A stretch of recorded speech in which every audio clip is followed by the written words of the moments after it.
Hello everyone, welcome my YouTube channel. आज हम 10th की साइंस स्टार्ट करने जा रहे हैं।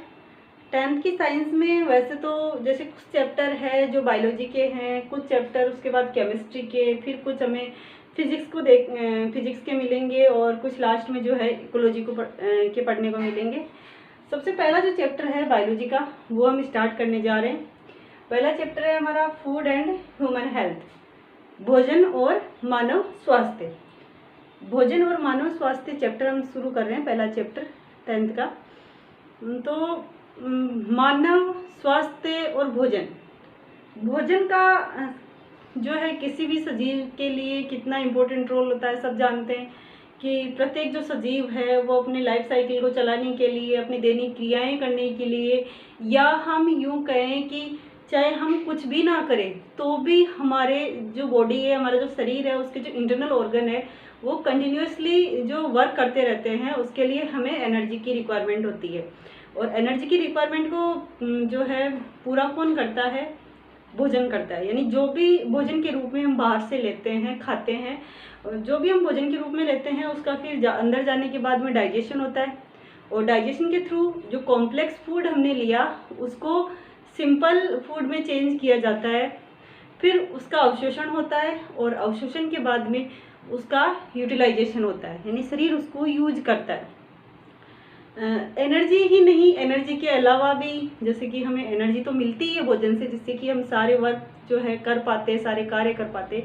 इसके अलावा भी अपनी जो शरीर है, किसी भी सजीव का जो शरीर है वो हेल्दी रहे, ठीक रहे, वो सही तरीके से वर्क करता रहे अपनी, चाहे वो रोग प्रतिरोधक क्षमता हो, रोगों से लड़ने की क्षमता जिसे हम कहते हैं, या फिर जो शरीर का जो निर्माण है, ग्रोथ होती है शरीर की, या जो निर्माण होता है, संपूर्ण जो भी प्रोसेसेस है वो डायरेक्टली और इनडायरेक्टली फूड से कनेक्ट रहती है। अब फूड या भोजन के रूप में हम जो भी पोषक तत्व अंदर लेते हैं वो, यानी भोजन जो अपन अंदर ग्रहण करते हैं, फूड या भोजन, उसको अंदर ग्रहण करने या अंदर लेने की जो प्रोसेस है उसको हम कहते हैं पोषण। पोषण या न्यूट्रिशन। क्या है पोषण या न्यूट्रिशन? सजीवों के द्वारा भोजन या आवश्यक जो पोषक तत्व है उनको ग्रहण करने की जो प्रोसेस है, जो प्रक्रिया है, उसी प्रक्रिया को, उसी प्रक्रम को हम क्या कहते हैं? पोषण। तो पोषण क्या हो जाएगा अपना? क्या होगा? सजीवों द्वारा भोजन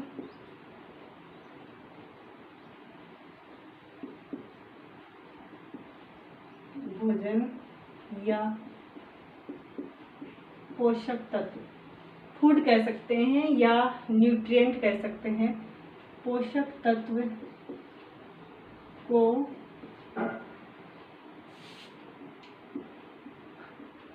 ग्रहण करने का प्रक्रम पोषण कहलाता है, न्यूट्रिशन कहलाता है। न्यूट्रिशन या पोषण क्या होता है?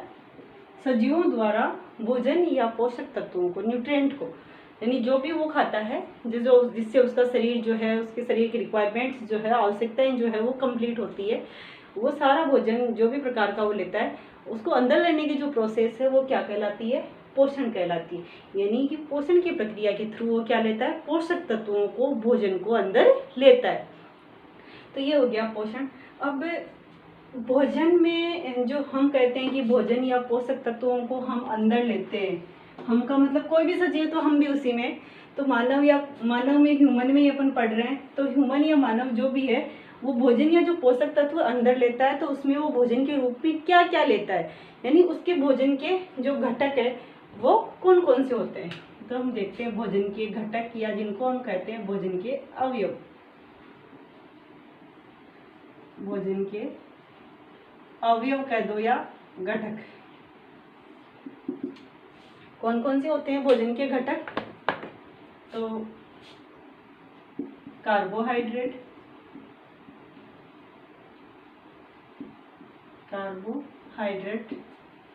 वसा यानी लिपिड, प्रोटीन,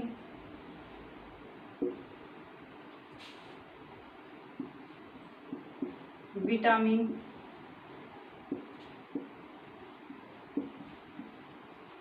खनिज लवण,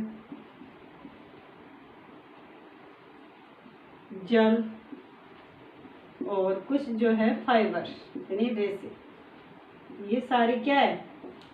भोजन के अवयव या घटक है। कौन कौन से हैं? कार्बोहाइड्रेट, वसा, प्रोटीन, विटामिन, खनिज लवण, जल और रेसे।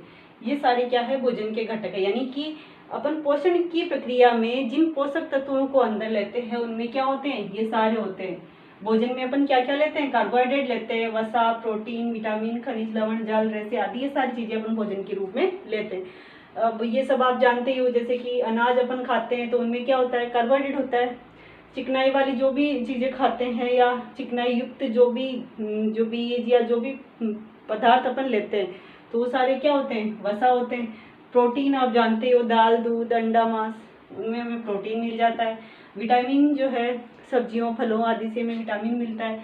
इसके अलावा खनिज लवण और जो जल या फिर रेसे फाइबर्स जो है हम सब्जियों, फलों आदि से, या फिर जल जो है डायरेक्टली अपन यूज करते हैं। तो ये सारी चीजें अपन जो है भोजन के रूप में लेते हैं। इन सबसे अपने शरीर की आवश्यकता की पूर्ति होती है। जैसे कि कार्बोहाइड्रेट और वसा हमें क्या देते हैं? कार्बोहाइड्रेट और वसा जो है वो क्या देते हैं? अपने शरीर को ऊर्जा देते हैं। ऊर्जा की जो पूर्ति है वो किससे होती है? कार्बोहाइड्रेट और वसा से होती है। प्रोटीन है वो क्या करता है शरीर के लिए? ये शरीर के निर्माण के लिए आवश्यक तत्व है। यानी शरीर के निर्माण का मतलब है कि शरीर की चाहे ग्रोथ हो या शरीर के जो आंतरिक टिश्यूज है, सेल्स है, उनकी जो मरम्मत होती है, कहीं भी इंजरी हुई है उसकी मरम्मत होना है, यानी कि शरीर का जो मेंटेनेंस है, जो निर्माण का कार्य है वो कौन करता है? प्रोटीन करता है।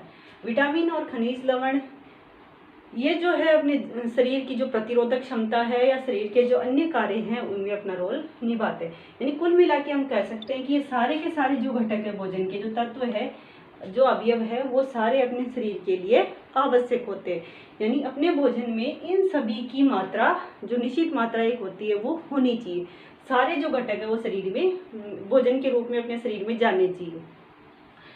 अब बात आती है कि यदि ये सारे घटक या सारे पोषक तत्व अपने भोजन में होते हैं, जो भोजन अपन लेते हैं उस भोजन में यदि ये सारे घटक उपस्थित होते हैं, सारे अवयव अपने शरीर में जाते हैं, तो उस भोजन को तो हम कह देते हैं संतुलित भोजन।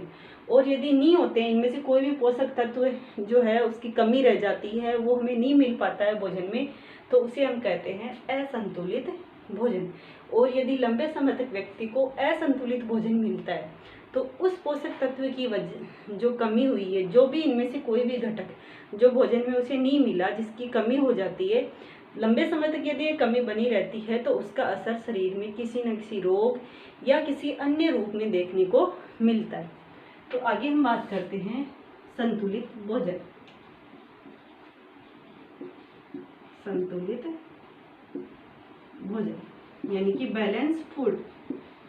बैलेंस फूड या संतुलित भोजन क्या होता है? किसे कहते हैं अपन संतुलित भोजन? जब भोजन में सभी आवश्यक पोषक तत्व, सभी आवश्यक पोषक तत्व या जिन्हें हम भोजन के घटक कह सकते हैं, अवयव कह सकते हैं, वह भोजन जिसमें भोजन के सभी आवश्यक पोषक तत्व या जो है भोजन के अवयव शामिल हो। जब भोजन में सभी आवश्यक पोषक तत्व शामिल हो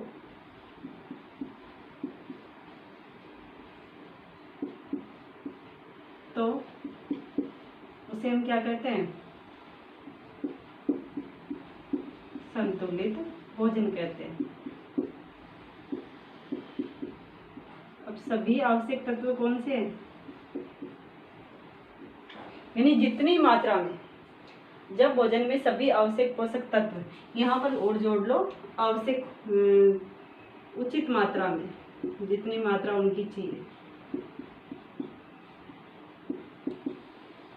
जब भोजन में सभी आवश्यक पोषक तत्व तो उचित मात्रा में शामिल हो तो उसे हम क्या कहते हैं, संतुलित भोजन कहते हैं। यानी जितनी मात्रा में आवश्यकता हो, कार्बोहाइड्रेट भी उस भोजन में होना चाहिए, वसा, प्रोटीन, विटामिन, खनिज लवण, जल और फाइबर, सारी चीजें उसमें होनी चाहिए। तो वो भोजन कैसा होता है, अपना संतुलित भोजन होता है। यदि हमें संतुलित भोजन मिलता है तो क्या होता है, क्या फर्क पड़ता है शरीर पर, क्या फायदे, शरीर की जो ग्रोथ है, जो शरीर का निर्माण है वो सही तरीके से होता है। यानी शरीर जो है वो कैसा रहता है, मानव का स्वास्थ्य कैसा रहता है, स्वास्थ्य अच्छा रहता है, स्वास्थ्य अच्छा रहता है। दिमाग जो है वो तेज होगा, दिमाग क्या होगा, तेज होगा। इम्यूनिटी बढ़ेगी, यानी कि रोग प्रतिरोधक क्षमता, रोग प्रतिरोधक क्षमता, रोग प्रतिरोधक क्षमता बढ़ती है। और कार्य करने की दर है वो भी व्यक्ति की बढ़ जाती है, यानी कि स्वास्थ्य उसका अच्छा रहेगा, दिमाग तेज रहेगा, रोग प्रतिरोधक क्षमता बढ़ जाएगी और जो शरीर की कार्य करने की क्षमता है वो दर है वो भी बढ़ जाएगी। यानी कुल मिला के हम कह सकते हैं कि व्यक्ति पूर्णतः स्वस्थ रहेगा यदि ऐसा होगा, यानी संतुलित भोजन मिलेगा तो। अब आता है असंतुलित भोजन। असंतुलित भोजन, असंतुलित भोजन यानी ये क्या था, बैलेंस डाइट, अनबैलेंस डाइट या अनबैलेंस फूड। असंतुलित भोजन कौन सा हो जाएगा, जब भोजन में लंबे समय तक कोई एक या एक से अधिक पोषक तत्व प्राप्त ना हो तो उसे हम क्या कह देते हैं, असंतुलित भोजन। यानी क्या होगा, जब भोजन में किसी एक या एक से अधिक, एक या एक से अधिक पोषक तत्वों की कमी हो, एक से अधिक पोषक तत्वों की कमी हो तो उसे हम क्या कहते हैं, असंतुलित भोजन। जब भोजन में किसी एक या एक से अधिक पोषक तत्व यानी कार्बोहाइड्रेट इनमें से किसी भी एक या एक से ज्यादा पोषक तत्व यदि भोजन में नहीं मिल पाते हैं तो क्या कहलाएगा, असंतुलित भोजन। और असंतुलित भोजन की वजह से शरीर पे क्या प्रभाव देखने को मिलेगा, सब उल्टा हो जाएगा, स्वास्थ्य अच्छा नहीं रहेगा, यानी कि जो है थकान या कई प्रकार के जो रोग है वो हो जाएंगे, कार्यशैली जो है वो कमजोर हो जाएगी, कार्य क्षमता कम हो जाएगी, दिमाग जो है वो क्षीण हो जाएगा, स्मरण शक्ति कमजोर हो जाएगी, रोग प्रतिरोधक क्षमता जो है वो कम हो जाएगी। इसकी वजह से आसानी से व्यक्ति रोगों का शिकार हो जाएगा। तो ये था संतुलित भोजन और असंतुलित भोजन। अभी बात आती है कि यदि भोजन असंतुलित मिलता है लंबे समय तक, यदि ऐसा है भोजन में कोई एक या एक से अधिक पोषक तत्वों की कमी रहे तो वो भोजन कैसा हो गया, असंतुलित हो गया। लेकिन असंतुलित भोजन यदि लंबे समय तक मिलता रहे तो उसे हम कहते हैं कुपोषण। लंबे समय तक मिलता रहे तो इसकी वजह से शरीर में उसका प्रभाव देखने को मिलता है और वो कहलाता है कुपोषण। तो आगे आता है अपना कुपोषण।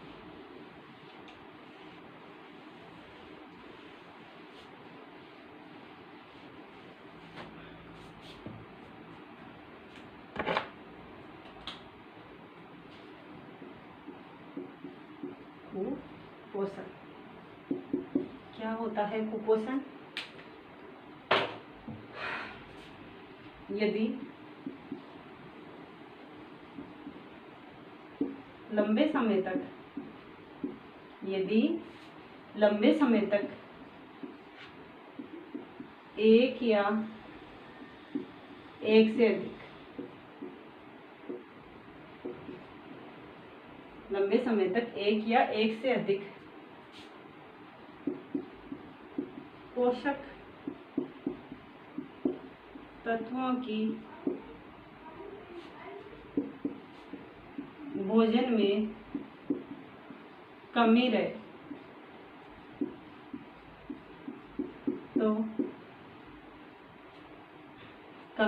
तो इसे कुपोषण कहते हैं।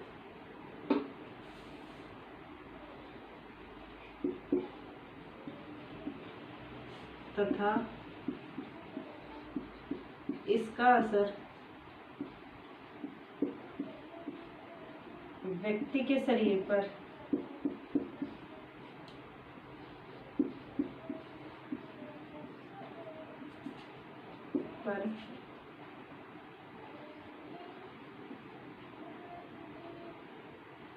किसी रोग या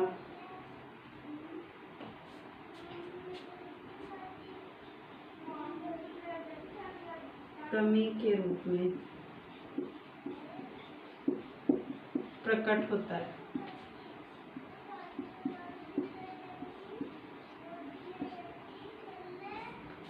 कुपोषण, यदि लंबे समय तक एक या एक से अधिक पोषक तत्वों की भोजन में कमी रहे तो इसे हम क्या कहते हैं, कुपोषण। और इसका जो असर है व्यक्ति पर दिखाई देने लगता है, या तो किसी चीज़ की कमी दिखाई देती है जिससे कमजोरी वगैरह, थकान, कार्य क्षमता में कमी, या फिर कोई रोग उत्पन्न हो जाता है तो इसे हम क्या कहते हैं, कुपोषण।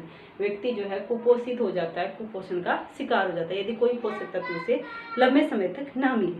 तो अब उनमें से जो है अलग अलग लक्षण प्रकट होते हैं, जैसे कि भाई आपको कौन सा जो पोषक तत्व है उसकी कमी हो रही है, प्रोटीन की कमी हो रही है तो उससे संबंधित लक्षण प्रकट होते हैं, विटामिन की कमी होती है तो उससे संबंधित प्रकट होते हैं, कार्बोहाइड्रेट, वसा, इनकी कमी होती है। तो यानी सभी जो है पोषक तत्वों का एक विशेष कैरेक्टर प्रकट होता है, कुपोषण का जो है असर दिखाई देता है। तो सबसे पहले हम पढ़ते हैं कुपोषण में विटामिन से कुपोषण, यानी विटामिन की यदि कमी हो जाती है, विटामिन की कमी या अधिकता हो जाती है तो विटामिन की कमी से शरीर पर कैसा कुपोषण दिखाई देता है, विटामिन से कैसा प्रभाव प्रकट होता है। तो सबसे पहले है विटामिन से कुपोषण। एक मिनट, इसको हटा देते हैं, हमें सारणी के थ्रू इसको पढ़ना है।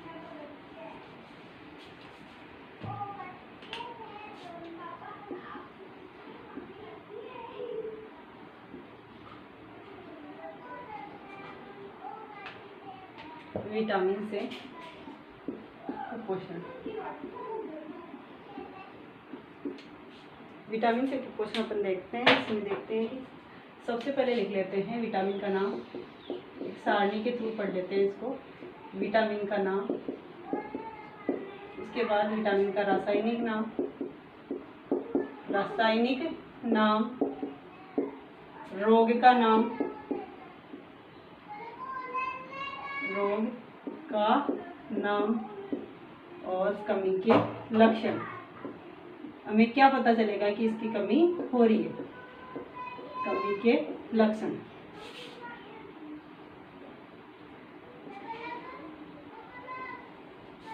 तो सबसे पहले हम लेते हैं विटामिन ए।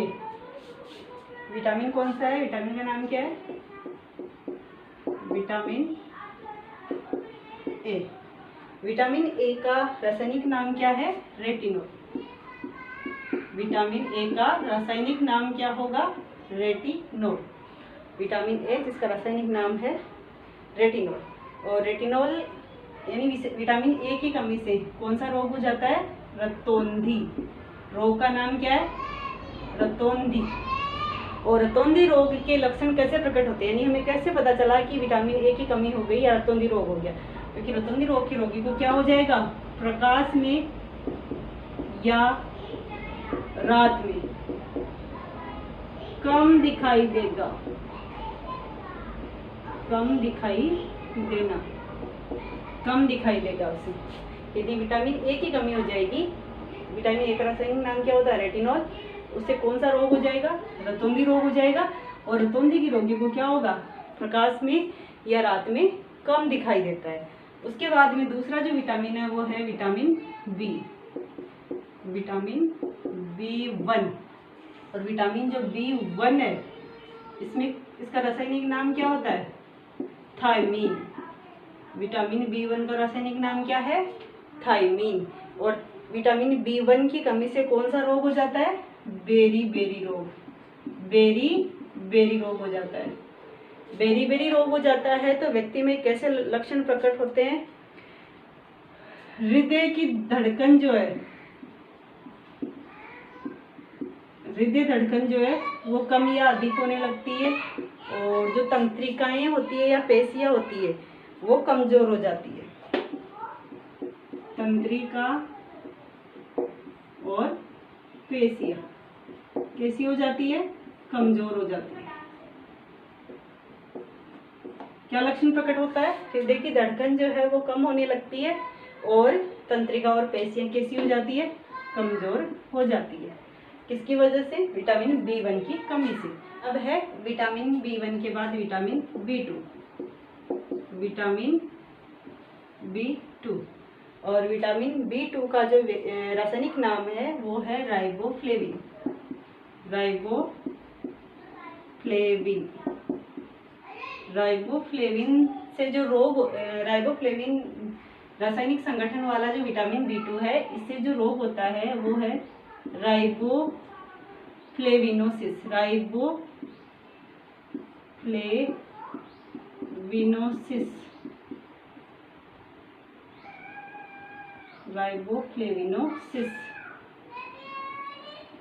राइबोफ्लेविनोसिस जो रोग होता है विटामिन B2 से, और इसकी वजह से क्या असर देखने को मिलता है? कौन सा रोग होता है इससे?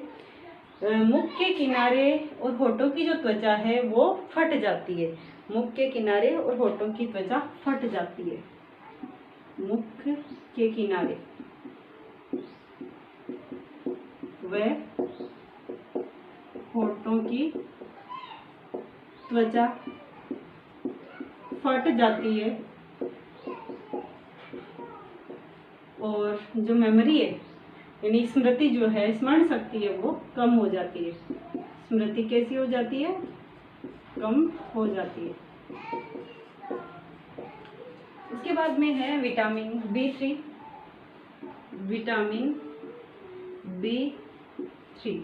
विटामिन B3 जो है उसका रासायनिक जो नाम है वो है नियासिन।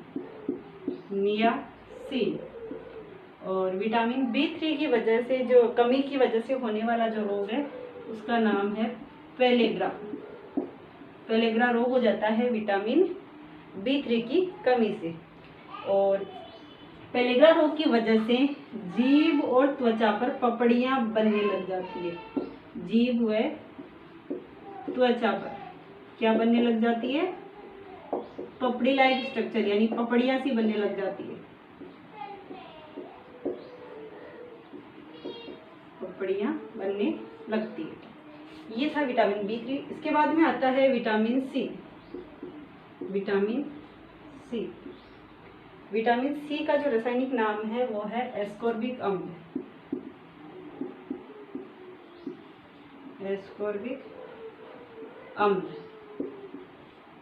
इसकी वजह से कौन सा रोग होता है? विटामिन C की कमी की वजह से, विटामिन C की कमी की वजह से स्कर्वी रोग हो जाता है। और स्कर्वी रोग हो जाने पर कैसे लक्षण प्रकट होते हैं? मसूड़ों से खून आने लगता है, त्वचा पर चकत्ते बन जाते हैं, और हड्डियां जो है पैरों की वो मुड़ने लग जाती है। क्या क्या लक्षण प्रकट होते हैं?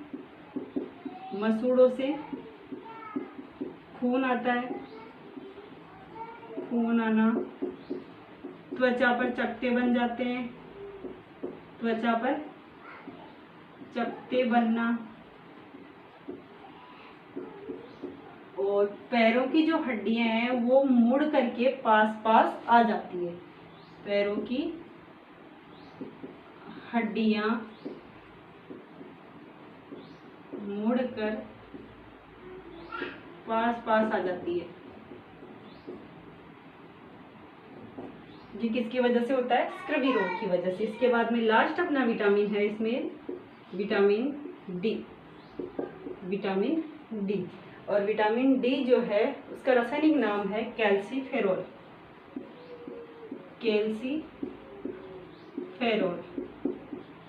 विटामिन डी जिसका रासायनिक नाम है कैल्सीफेरोल। और विटामिन डी की कमी से होने वाले रोग का नाम है रिकेट्स। विटामिन डी की कमी से कौन सा रोग होता है? रिकेट्स। और रिकेट्स रोग में जो रोगी के जो घुटने हैं वो पास आ जाते हैं। रिकेट्स रोग में क्या होता है? घुटने पास आ जाते हैं।